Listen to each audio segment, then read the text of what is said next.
வணக்கம்.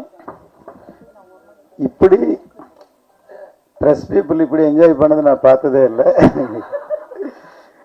இவ்வளவு வருஷம் கழிச்சு கண்டிப்பா மக்கள் ரசிப்பாங்கன்னு சொல்லி நம்பிக்கையில தான் இந்த ரீரிலீஸ் பிரஸ் மீட் வச்சு உங்களுக்கு எல்லாருக்கும் காமிச்சிட்டு ட்ரைலர் கட் பண்ணி புது படமாக ரிலீஸ் பண்ணுறோம். இந்த படத்தை எப்படி தயாரித்தோம், சூர்யா நான் எப்படி சந்தித்தேன், இது எப்படி உருவாயிடுச்சு, அது இப்போ எனக்கு எல்லாம் ஞாபகம் வருது. ஆக்சுவலி சூர்யா இதுக்கு முன்னாடி வாலி படம் பண்ணார்.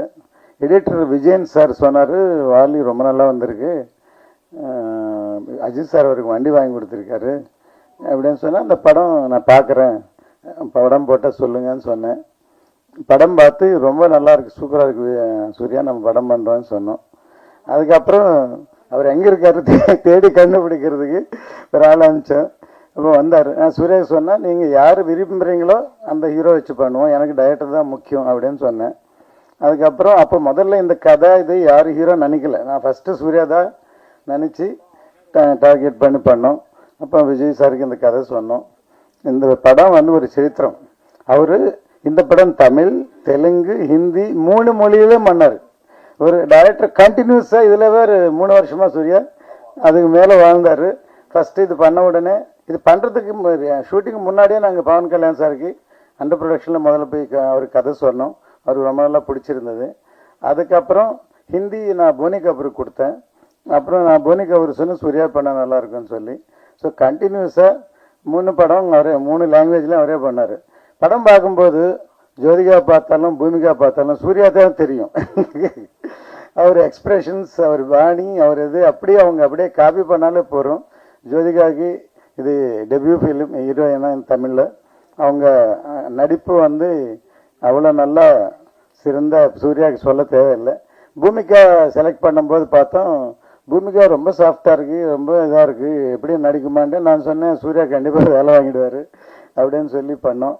இந்த சாங்ஸ் இந்த மியூசிக் பார்த்தீங்கன்னா இது வரைக்கும் தேவா மியூசிக் மாதிரியே தெரியாது. இது தெரியும் படம் பார்த்தோம். அப்போ அவங்க 3 பிரதர்ஸ் சேர்ந்து இருந்தாங்க. சில படங்கள் அப்படி டைரக்டருடைய டேஸ்ட்டு அமையறதும் காட் கிஃப்ட் இதெல்லாமே இருக்கும் கண்டிப்பாக. இந்த படத்துக்கு நான் டாப் ஆங்கிள் லவ் ஸ்டோரின்னு பேர் வச்சுருக்கேன். எப்படின்னா முதல்ல சொல்லிட்டார் டைரக்டர், இங்கே கல்கட்டாவில் ஒரு பையன் பிறந்தான், இங்கே ஒரு ஊரில் ஒரு பொண்ணு பிறந்தது, இவங்க 2 பேர் சேர போகிறாங்கன்னு முதல்ல கடவுள் டிசைட் பண்ணிட்டாருன்னு சொல்லிட்டாரு. சொல்லிட்டு எப்படி சேர போகிறாங்கிறதான் கதையை முதல்ல சொல்லிட்டு சேர போகிறாங்கன்ட்டு. ஸோ அது எவ்வளோ இன்ட்ரெஸ்டிங்காக இருக்குங்கிறது. ஆக்சுவலாக இந்த படம் விஜய் அந்த டைமில் மாஸ் ஹீரோ, இதில் ஃபைட்டே இல்லை, ரொம்ப சாஃப்டான படம் பண்ணோம். அவர் சொன்னார், விஜய் நல்லா இருக்கு, எனக்கு ஒரு 2 ஃபைட்டு பண்ணுங்க அப்படின்னு சொன்னார். ஆனால் சூர்யாவுக்கு ஃபைட் வைக்கிறது இஷ்டம் இல்லை, ஆக்சுவலி லவ் ஸ்டோரி அப்படின்ட்டு. சரி, நான் ஒரு நாள் டிஸ்கஸ் பண்ணியிருந்தேன், படம் நல்லா வருதுன்னு அவரும் ஃபோர்ஸ் பண்ணல. படம் முடிஞ்சிச்சு, ஃபஸ்ட் காப்பி வந்துச்சு, ரிலீஸ் உதயம் தேட்டரில் ப்ரிவ்யூ நடக்குது. நான் டெலிவரி போய் பால்கனியில் நின்று பார்க்குறேன். பார்க்கும்போது விஜய் ஃபேன்ஸ் எல்லாம் பெரிய பெரிய ஸ்டார் காட்டுறாங்க. இந்த கதை ஓகே பண்ணும்போது படம் எடுக்கும்போது இல்லாத ஒரு ஃபீலிங் கூட இல்லாமல் பண்ணோம். அந்த நிமிஷம் எனக்கு கால் அப்படியே நடுங்கிடுச்சு. ஏன்னா அவங்க பயங்கரமாக எக்ஸ்பெக்ட் பண்ணுறாங்க போல் இருக்கு. இது ஒரு மாஸ் ஃபிலிம் நினச்சா, நான் இந்தியன் மாதிரி படம் பண்ணேன், இது ஒரு லவ் ஸ்டோரி, ஒரு ஈகோ, ஒரு இடுப்பு பார்க்குறது ஒரு ஈகோ லவ் ஸ்டோரி, எப்படி ரியாக்ட் பண்ணுவாங்களோன்னு பயம். அந்த நிமிஷம் எனக்கு பயம் வந்துடுச்சு ஆக்சுவலாக. ஆனால் படம் அதே தியேட்டரில் மார்னிங் பார்த்தேன். ஃபஸ்ட்டு சீனுக்கு அப்புறம் கனெக்ட் ஆகிட்டாங்க. கிளாஸ் சூர்யா படம் ஹிட்டுன்னு சொல்லிட்டேன் நான். ஸோ அது தமிழில் ஹிட் ஆச்சு, ஹிந்தியில் ஹிட் ஆச்சு. இப்போதுக்கும் இந்த சாங்ஸ் பார்த்து நீங்கள் எல்லாம் ஒன்ஸ் மோர் சொல்கிற அளவுக்கு இத்தனை வருஷம் அது லைஃப் இருக்குது இந்த சாங்க்கு. ஸோ இந்த படம் கண்டிப்பாக திருப்பி இப்போ ரீரிலீஸில் என்னென்னா, நான் லேட்டஸ்ட்டாக பார்த்தது, இந்த படம் எல்லாமே என் படங்கள் எல்லாமே ஃபிலிமில் ஷூட் பண்ணோம். இப்போ இதில் பார்க்கலாம், மீடியாவில் பார்க்கலாம், சோஷியல் மீடியாவில் பார்க்கலாம், தியேட்டரில் பார்த்து தியேட்டர் எக்ஸ்பீரியன்ஸ் இப்போ இருக்கிற ஜென்ரேஷனுக்கு இல்லை. இப்போ முதல் வாட்டி இது டிஜிட்டலாக கன்வெர்ட் பண்ணி 4Kல ரிலீஸ் பண்ணுறதுனால இப்போ நீங்கள் ரசித்த மாதிரி ஃபேன்ஸ் எல்லாருமே தியேட்டரில் என்ஜாய் பண்ணலாம். அந்த தியேட்டர் எக்ஸ்பீரியன்ஸ்க்காக தான் ரீரிலீஸ் படங்கள் நல்லா போகுது. இப்போ பார்க்குற சந்தர்ப்பம் இல்லைல்ல. இப்போ லாஸ்ட் டைம் கில்லி பண்ணோம். கில்லி இந்தியாவிலவே ஃபஸ்ட்டு ரீரிலீஸில் பிக்கெஸ்ட் ஃபிலிம், பிக்கெஸ்ட் ஹிட்டு. இப்போ அடுத்தது இப்போ குஷி பண்ணுறோம். கண்டிப்பாக இப்போவே இங்கே ரிசல்ட் இங்கே தெரிஞ்சிச்சாங்களுக்கு கண்டிப்பாக பெரிய ஹிட்டாக நினைக்கிறேன். ஸோ நான் எப்போயும் இந்த அளவுக்கு பேசுனதில்லை. இப்போ மற்றதெல்லாம் சூர்யா தான் பேசுவார் எல்லாருக்கும். ஸோ குஷி பாட்டு பண்ணலாம் எனக்கு தோணிடுச்சு. அது யார் நடிக்கிறாங்களோ, விஜய் சார் பையனே நடிக்கிறாரு, விஜய் சாரே நடிக்கிறாரு, வேற யாராவது யார் நடித்தாலும் பார்ட் 2 போட்டாலே அதுக்கு ஒரு பிராண்டு. இப்போ எல்லாமே பார்ட் 2, ஹிந்தியில் எல்லாமே பார்ட் 2, பார்ட் 3, பார்ட் 1 போகுது. என் படங்கள் எல்லாமே மேபி ரன் 2, குஷி 2, கில்லி 2 எல்லாமே பார்ட் 2 எல்லாமே ஹிட் படங்களாக நினச்சோம். ஸோ அதில் மெயின் வந்து லவ் ஸ்டோரி என்டர்டைன்மெண்ட் குஷி பார்ட் 2 பண்ணலான்னு இருக்கு. சூர்யா நினச்சா மேபி பண்ணலாம். ஓகே, இந்த சந்தர்ப்பத்தில் ஏன்னா இந்த படம் முடிஞ்ச பிறகு சூர்யா என்ன பண்ணாருன்னா வைரமஸ் சாருக்கு படம் போட்டு காமிச்சார். அப்போது ப்ரொடியூசர் ஃபோன் பண்ண சொன்னார். அவர் எப்படி ஒரு சின்ன யுகோ ப்ராப்ளம், ஒரு தின் லைன் இவ்வளோ செலவு பண்ணி எப்படி ப்ரொடியூசர் எடுத்தார், முதல்ல அவர் தைரியத்துக்கு தேங்க்ஸ் சொல்லணும் அப்படின்னு சொல்லி சொன்னார். எனக்கு சூர்யா சொன்னார். ஸோ அந்த மாதிரி நம்ம காலகட்டத்தில் இந்த சப்ஜெக்ட் இந்த மாதிரி டைரக்டர் டிசைட் பண்ணால் அதை நம்பி போகிறோன்னு சொல்லி இப்படி பண்ணியிருக்கோம். அது இது வரைக்கும் நீங்கள் ரசிகர் லெவலில் வரைக்கும் இந்த படம் அமைஞ்சிருக்கு. அதுக்கு சூர்யாவுடைய உழைப்பு அது இல்லாமல் அவர் என்ஜாய் பண்ணியிருக்காரு. சூர்யாவோட ஒரு மூமெண்ட், ஒரு இன்ச்சு, எல்லாமே எனக்கு தெரியும். ஸோ அது எல்லாமே இதில் தெரியுது. பார்ட் 2 பண்ணுவோம் சூர்யா. வணக்கம்ங்க, எல்லாம் நல்லா இருக்கீங்களா? ரொம்ப நாளைக்கு அப்புறம் திருப்பி உங்களை சந்திக்கிறதுல வந்து ரொம்ப ரொம்ப சந்தோஷம். ஆக்சுவலாக ரீசெண்டாக ரிலீஸ் இல்லாமல் இருந்தனால இப்போ இதை ஒரு சாக்கா வச்சு உங்களை எல்லாம் சந்திச்சதில் எனக்கு ஃபஸ்ட்டு சந்தோஷம் அது எனக்கு முதல்ல. அப்புறம் நல்ல ஒரு மாலை. குஷி படத்துக்கு நீங்கள் ப்ரெஸ்லேயே இவ்வளோ ரெஸ்பான்ஸ் கொடுத்தீங்கன்னா தியேட்டர் என்ன ஆக போகுதுன்னு தெரியல. அதுவும் இன்னைக்கு இளைய தளபதியை திருப்பி பார்க்கறதுக்கு எனக்கே ரொம்ப சந்தோஷமா இருக்கு. திருப்பி ரொம்ப ஏன்னா we are missing that space. இல்லை, ரொம்ப ரொம்ப க்யூட்டாக ரொம்ப அழகான ஒரு பர்ஃபார்மன்ஸ். ஜோதிகா மேடம் அவங்களுமே சூப்பர் ஆக்ட் பண்ணியிருக்காங்க. எல்லாத்தையும் திருப்பி நினச்சி பார்க்கும்போது ஆக்சுவலாக என்னென்னாங்க, ஒரு இந்த படத்தினுடைய கதையை நான் சொல்லும்பொழுது நான் ஒரு 2.5 மணி நேரம் சொல்லுவேன். நான் ரத்ன சார் நான் தான் போனோம் விஜய் சாரை பார்க்குறதுக்கு. அப்போ நம்ம படம் சொல்லும்பொழுதே நம்ம மைண்டில் படத்தை பார்த்துறோம். அதுக்கப்புறம் பார்த்தீங்கன்னா சீனை ஒன்றா ஷூட் பண்ணும்பொழுது நம்ம ஷூட் பண்ணி ஒரு சீனை வந்து நாங்கள் வந்து 1 lakh டைம் பார்ப்போம். ஏன்னா எடிட்டிங்கில், அது டிஸ்கஷனில், மியூசிக் டைரக்டருக்கு கதை சொல்லும் பொழுது, அசிஸ்டன்ட் டைரக்டருங்களுக்கு கதை சொல்லும் பொழுது, டைரக்டர் அந்த சினிமோட்டோகிராஃபருக்கு கதை சொல்லும்பொழுது, ஃபைட் மாஸ்டருக்கு கதை சொல்லும் பொழுது, எடுத்த சீனை எடிட் பண்ணும்பொழுது, விஜயன் சாரோட அந்த ரஷ் பார்க்கும்போது ஒவ்வொரு டைம் பார்த்தீங்கன்னா கிட்டத்தட்ட ஒவ்வொரு சீனையும் நாங்கள் வந்து மிக்சிங் எல்லாத்துலேயும் பார்த்தோம். ஃபைனல் ட்ரிமிங், மிக்சிங் இது வரைக்கும் பார்த்தீங்கன்னா கிட்டத்தட்ட 1 lakh டைம் வந்து ஒரு சீனை நாங்கள் கோத்ரூ பண்ணுறோம் அந்த மைண்டில். ஸோ அப்போ பார்த்து இருக்கும்பொழுது படம் ரிலீஸ் ஆகுறதுக்குள்ளே வந்து பார்த்தீங்கன்னா அந்த டைரக்டருக்கு இந்த படம் வந்து என்னது நல்லா இருக்கா நல்லா இல்லையா அதுவே மறந்துடும். அந்த அளவுக்கு நாங்கள் ஆகிடுவோம். ஏன்னா ஒரு 100 தடவை பார்த்த ஒரு சீனால் ஆகிடுவோம். அதனால் அதுக்கப்புறம் தியேட்டரில் ஆடியன்ஸோடு போய் ஆடியன்ஸ் ரசிக்கிறதும் கைத்தட்டுறதையும் பார்த்து ஓ பரவாயில்ல நம்ம நினச்சது கரெக்டாக இருக்குது அப்படின்னு தான் பார்க்க முடிஞ்ச வெளியேற ஒரு ஆடியன்ஸாக நாங்கள் ஒரு மேக்கர் வந்து அந்த படத்தை என்ஜாய் பண்ணவே முடியாது ஒரு ஆடியன்ஸ். ஏன்னா ஆடியன்ஸ் வந்து ஃப்ரெஷ் மைண்டில் வருவாங்க, அவங்களுக்கு எதுவுமே தெரியாது. ஒரு ஆடியன்ஸாக ஃபஸ்ட்டு என்ஜாய் பண்ணுவாங்க. ஃபஸ்ட் டைம் நான் ஆடியன்ஸாக இந்த சாங்கை பார்த்தேங்க இந்த படத்தை. ஏன்னா ரியலாக நான் என்ஜாய் பண்ணேன் உண்மையாக. சே அப்போ ஆடியன்ஸ் எவ்வளோ என்ஜாய் பண்ணியிருப்பாங்கல்ல அப்படின்றது எனக்கு இன்னைக்கு ஃபீல் ஆச்சு உண்மையாகவே. ஏன்னா 20 இயர்ஸ் ஆச்சு இல்லையா. ஸோ அவ்வளோ கேப் விட்டு இந்த படத்தை பார்க்கும் பொழுது அவ்வளோ ஒரு பரவசம் ஒன்று உண்டாகுது மனசுக்கு. அப்போ தான் நான் நினச்சேன், இப்போ அந்த மைண்டில் இன்றைக்கி நான் வந்து ஒரு டேக்காக எடுத்துக்கிறேன்னா கில்லரில் இதுலேருந்து கொஞ்சம் கூட குறையாமல், என்டர்டெயின்மெண்ட் குறையாமல் இதே எனர்ஜியோட இதே இருக்கணும், அதை மிஸ் பண்ணிடவே கூடாதுன்னு ஒரு ரிஃப்ரெஷிங் மொமெண்ட்டாக இருந்துச்சு இன்னைக்கு இந்த ஷோ. மேபி இந்த ரிலீஸே வந்து எனக்கு அது ஒரு ரீஃப்ரெஷிங் மொமெண்ட்டாக இருக்க போகுது கண்டிப்பாக. அதுவும் இல்லாமல் கட்டிப்புடுறா சாங் என்னங்க இங்கேயே 3 தடவை ஒன்ஸ் மாதிரி கேட்குறீங்க. ஐயோ என்ன ஒரு அதில் என்னன்னா ஒரு ஒரு ஒரு கிளாமர் சாங் தான். ஆனால் அதில் ஏன் அவ்வளோ ஒரு ஈர்ப்பு இருக்குன்னு சொல்லி பார்த்தீங்கன்னா, நாட் ஓன்லி அந்த சாங்கில் வந்து அந்த மெலடி வந்து ஒரு ஸ்வீட்டான மெலடிங்க. அது ஒரு ஒரு ஒரு பழைய பாட்டு உண்டு, செந்தமிழ் தேன் மொழியாள் நிலாவென சிரிக்கும் மலர் கொடியாள் நிலாவென சிரிக்கும் மலர் கொடியா. அந்த பாட்டு தான் தேவா சார்ட்ட சொல்லி இது இப்படி மாத்தலாம் சார்னு சொல்லி செந்தமிழ் தேன் மொழியாள் கட்டிப்பூடிடா. ஏன் உங்களுக்கு எத்தனையோ ஒரு ஒரு கிளாமர் சாங் வந்திருக்கு, ஆனா ஏன் உங்களுக்கு அது ஈர்க்குது அப்படின்னு சொல்லி பாத்தீங்கன்னா, அது ஒரு அருமையான ஒரு பொயட்டிக் சாங். அது அந்த பொயட்டிக்கான ஒரு சாங்ல இருந்து எடுத்த மெலடின்றதுனால அந்த மெலடி வந்து அப்படி உள்ள புகுருது, ஆடியன்ஸுக்குள்ள அப்படி புகுருது. அது ஒரு வார்ம் ஃபீலை ஒன்று கிரியேட் பண்ணுது. அது வைரமுத்து சாரோட லிரிக் ஆகட்டும், மும்தாஜினுடைய இதாகட்டும், அந்த டான்ஸ் மாஸ்டர் தாரா மாஸ்டர் அவங்களோடதாகட்டும், இளைய தளபதி அதில் அப்படி உள்ள புகுந்தவர் அவர் பண்ண ஒரு எனர்ஜி ஆகட்டும், எல்லாமே சூப்பர். அது வந்து ரொம்ப ஹாப்பியாக இருக்குது. நாட் ஓன்லி தட் சாங், மொட்டு ஒன்று மலர்ந்தது லிரிக்கு டியூன் போட்டார் தேவா சார். இந்த லிரிக் சார், இந்த வழக்கமாக டியூன் போட போவாங்க, போனோடனே தேவா சார் வந்து சார் என்ன பண்ணலாம் இன்னைக்கு அப்படின்னு சொல்லி கேட்பாரு. இந்த இடம் வந்து நம்ம வந்து ஒரு லிரிக்கை கொடுக்குறேன், நீங்கள் டியூனுக்கு லிரிக் இல்லை சார், இந்த இடம் லிரிக்கை தரோம், நீங்கள் அதுக்கு டியூன் போடணும் சார் அப்படின்னு சொல்லி சொன்னேன். என்ன லிரிக் சார்னா, வைரமுத்து சார் ஒரு லிரிக் வச்சிருந்தார்.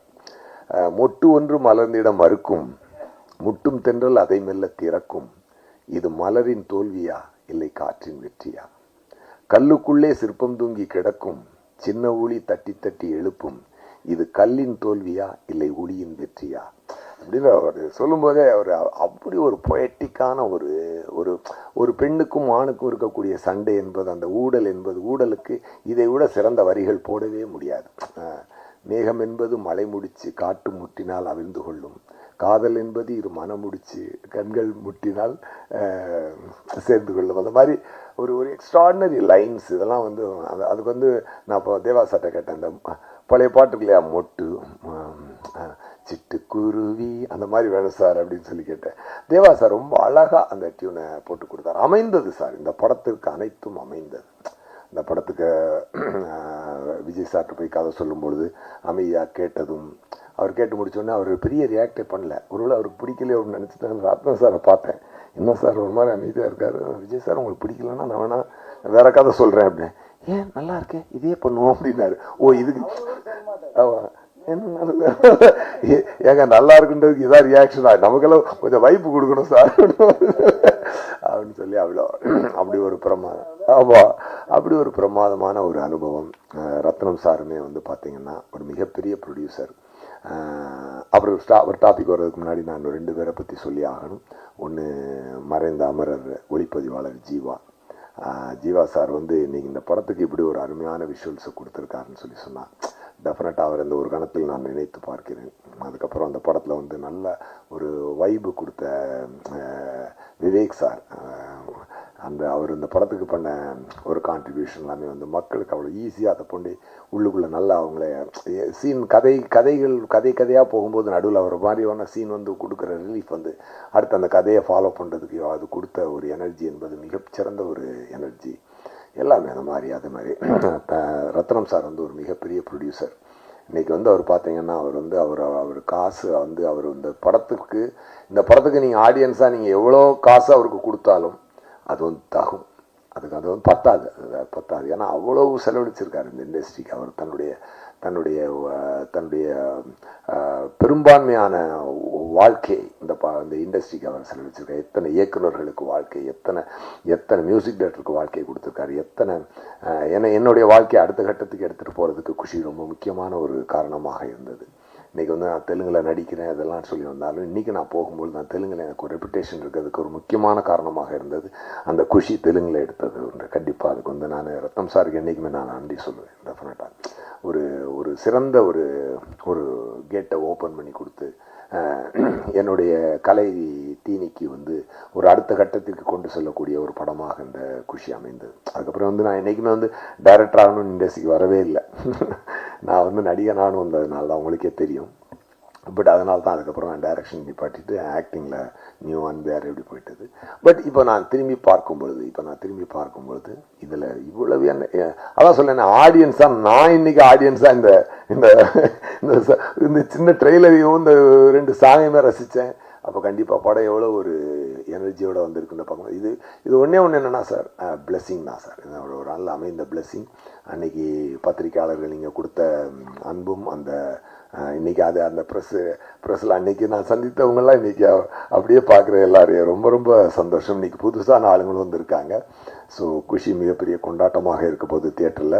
அப்படி இல்லாமல் இன்னைக்கு ஆண்ட்ரூ சார் என் கூட வந்தார், என்னை பார்க்க ஆஃபீஸ்க்கு வந்தார். வந்தவுடனே அவர் ஆண்ட்ரூ சார் வந்து அதில் வந்து இப்போது என்னை வச்சு வதந்தின்னு ஒரு வெப் சீரிஸ் பண்ணார். அது நல்ல ரீச் ஆச்சு பிரைமில்.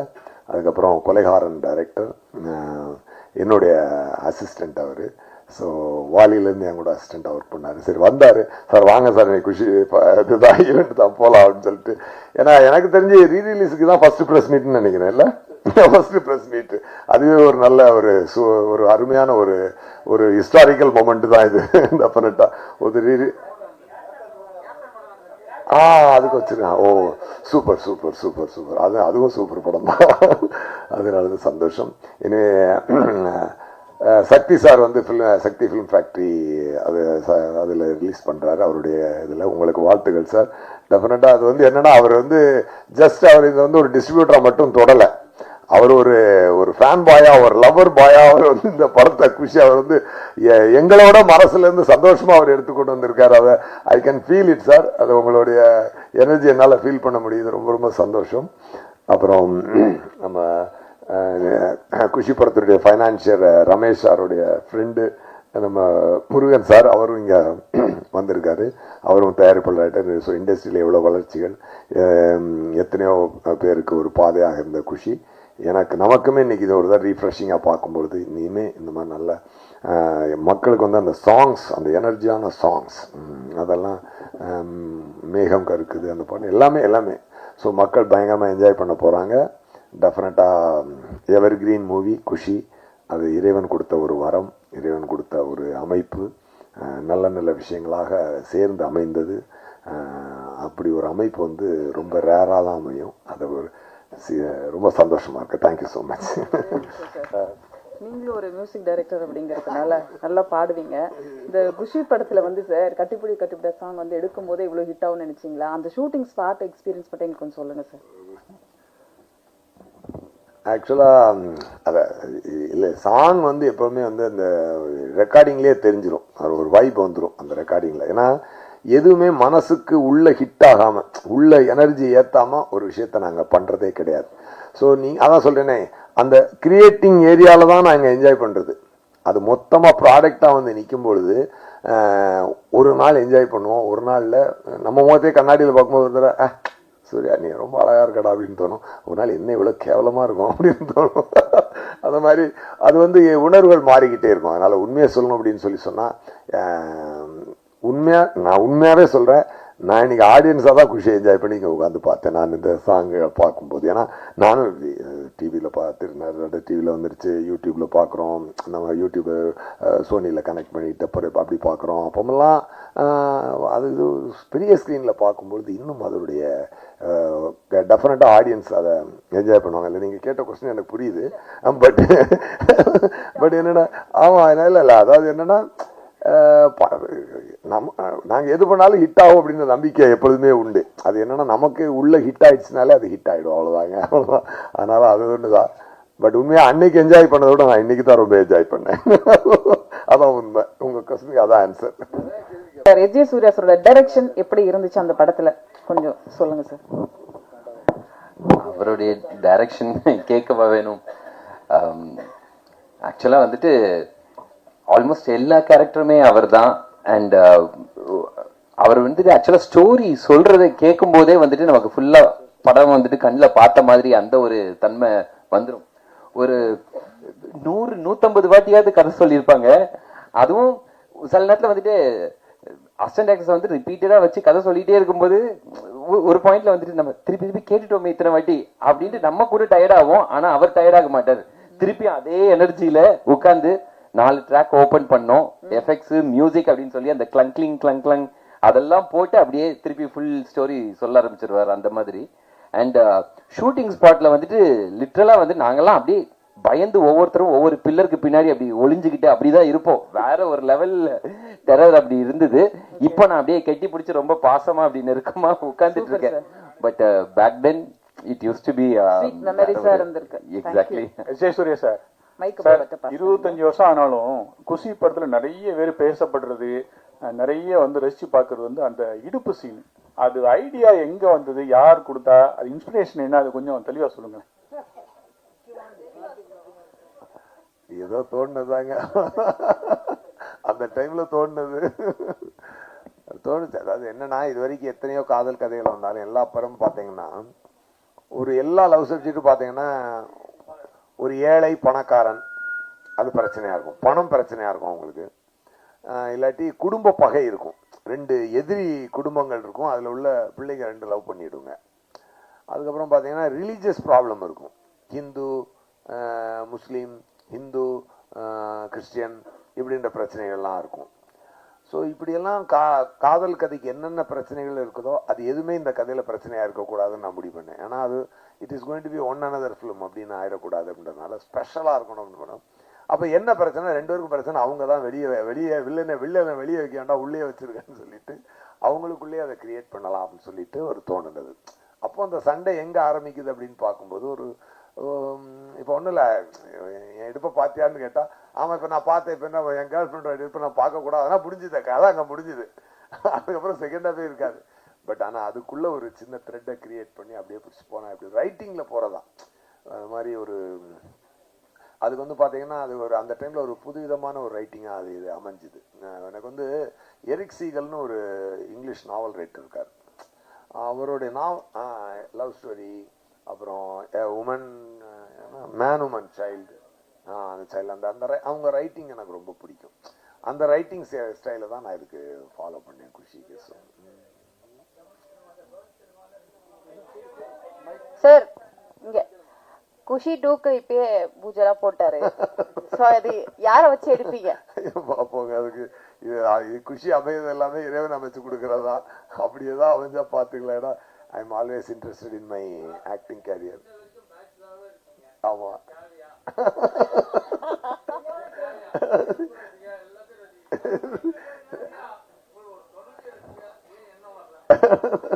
இல்ல நான் கொஞ்சம் ஃப்ரீ பேர்ட், நான் அப்படி ஃப்ரீயாவே இருந்துடுறேன், விட்டுருக்கேன்.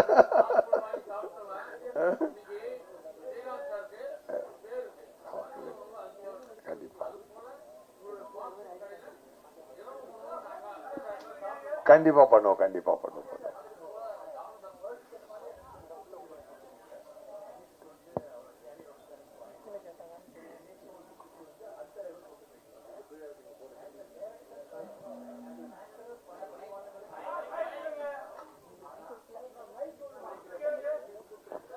மைக் எங்க இருக்கு?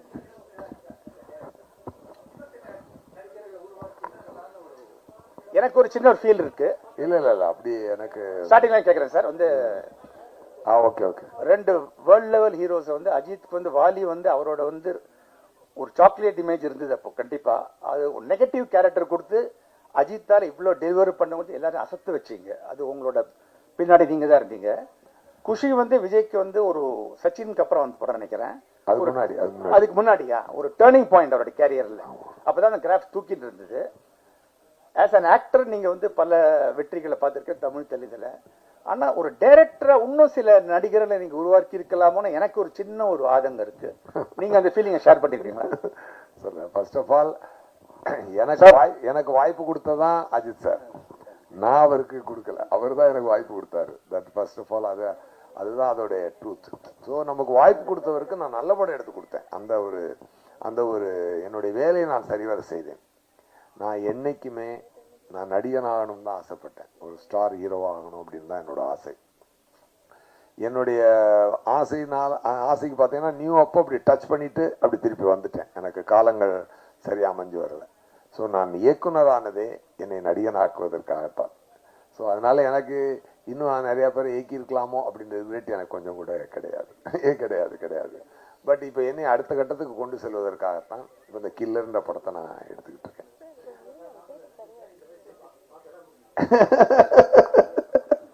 சூப்பர். அதனால அதுதான் அது. ஸோ எனக்கு அதில் ரிக்ரெட் எதுவும் இல்லை.